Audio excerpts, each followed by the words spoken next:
আজকে আপনাদের মাঝে অতি একটি পুরাতন ইতিহাস নিয়ে হাজির হয়েছি। আপনারা সবাই জানেন কেল্লা আওরঙ্গাবাদ বা লালবাগ কেল্লা। আমরা যারা বাংলাদেশে বাস করি সবাই চিনি লালবাগ কেল্লা নামে, কিন্তু এটার ইতিহাস আমরা কিন্তু সবাই জানি না। চলুন আজকে আমরা লালবাগ কেল্লার ইতিহাস সম্পর্কে জানি, আমাদের সাথেই থাকুন। কেল্লা আওরঙ্গাবাদ বা লালবাগ কেল্লা এটি ঢাকা দক্ষিণ পশ্চিম অঞ্চলে বুড়িগঙ্গা নদীর তীরে অবস্থিত। এটি একটি অসমাপ্ত নির্মাণ কাজ, যেটা শুরু হয়েছিল 1678 সালে। এটি মুঘল সুবেদার মোহাম্মদ আজম শাহর অধীনে নির্মাণ কাজ শুরু হয়।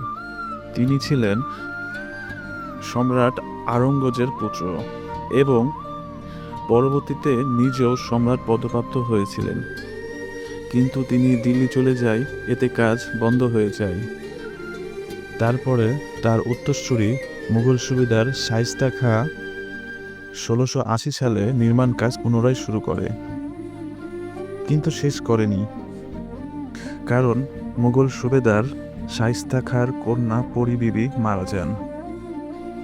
এ কারণে তিনি নির্মাণ কাজ বন্ধ করে দেন। লালবাগ কেল্লায় 3টি প্রধান স্থাপন রয়েছে, তার মধ্যে একটি হলো পরী বিবির সমাধি।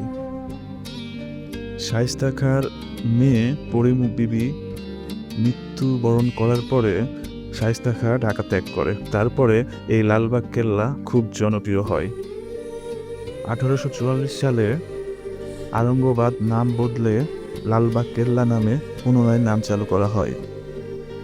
লালবাগ কেল্লা 3টি ভবনে সমন্বয় করা হয়েছে, যার মধ্যে একটি হলো পরী বিবির সমাধি আর মসজিদ, আর বাদবাকি যে 2টি ভবন সেটি প্রায় নিশ্চিহ্ন হওয়ার মধ্যেই প্রায়।